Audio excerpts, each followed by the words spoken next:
Yeah, I've heard a lot lately about near-death experiences where people's hearts will stop temporarily and then their souls will leave their body and go up to a dark tunnel and, be bathed in light and walk with Jesus in the gardens and stuff.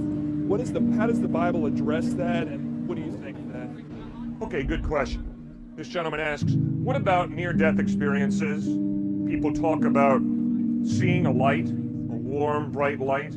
People talk about experiencing God, experiencing Jesus, or experiencing a warm feeling. To be honest with you, I don't know what to think about those experiences. I have no way of verifying those experiences, so I simply listen and say, interesting. Now, what does the New Testament talk about death for followers of Christ?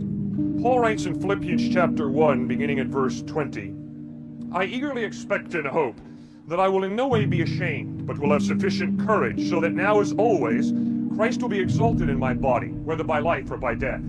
For to me to live is Christ, and to die is gain. To die is gain. If I am to go on living in the body, this will mean fruitful labor for me. Yet what shall I choose? I do not know. I am torn between the two. I desire to depart and be with Christ, which is better by far, but it is more necessary for you that I remain in the body. Convinced of this, I know that I will remain, and I will continue with all of you for your progress and joy in the faith. Obviously, Paul is describing death for a follower of Christ as some type of gain, some type of closer union with Christ than you and I can have in this life.